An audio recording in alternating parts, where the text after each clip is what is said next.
লাভজনক ড্রাগন ফলের চাষে ঝুঁকছে সাতক্ষীরার কৃষকরা। দ্রুত বাড়ছে ড্রাগন বাগানের সংখ্যা। এতে কৃষকরা আর্থিকভাবে লাভবান হচ্ছে, কর্মসংস্থানের সুযোগও হচ্ছে অনেকের।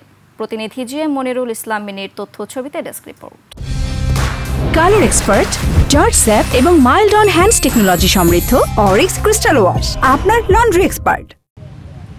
এক বছরের ব্যবধানে ১৩ হেক্টর জমিতে ড্রাগন ফলের চাষ এখন বেড়ে দাঁড়িয়েছে প্রায় ২৫ হেক্টরে। সাতক্ষীরার কলারো উপজেলায় সবচেয়ে বেশি ড্রাগন বাগান হয়েছে। পাশাপাশি সদর ও তালা উপজেলাতেও দ্রুত বাড়ছে এই ফলের চাষ।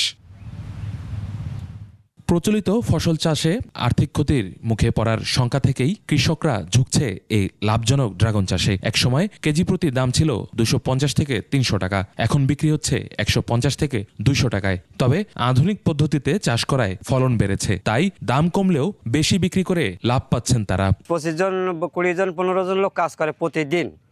ওদের ওই মহাজন জনের দাম দেয়, ওদের ওই সংসারটা চলে ভালোভাবে। ফুল আছে, ড্রাগন আছে, এখন বেশি করে ড্রাগনের মৌসুম, তো এখন সবসময় ড্রাগনই তোলা হয়। আগে প্রায় বিঘাতে ১২০ মন ফলানো যেত, এখন এই পদ্ধতিতে ১৭০-৮০ মন পর্যন্ত ফলানো যাচ্ছে। কৃষি কর্মকর্তা জানায়, ড্রাগন চাষিদের সহায়তায় নানা পরামর্শ দিচ্ছে তারা। পরিকল্পিতভাবে চাষ বাড়ানো গেলে এটি হতে পারে জেলার সম্ভাবনাময় অর্থকরী ফসল। ফসলটি যেহেতু খরা সহিষ্ণু এবং খরার মৌসুমে এটা টিকে থাকতে পারে, ক্যাকটাস জাতীয় গাছ, যার কারণে এর ফলন আমরা সহজেই নিতে পারি এবং অতিরিক্ত পরিচর্যারও প্রয়োজন হয় না। উৎপাদিত ড্রাগন ফল জেলার চাহিদা মিটিয়ে রাজধানী সহ দেশের বিভিন্ন জেলায় সরবরাহ হচ্ছে। ফলে এই অঞ্চলের কৃষকরা নতুন করে আশার আলো দেখতে শুরু করেছেন।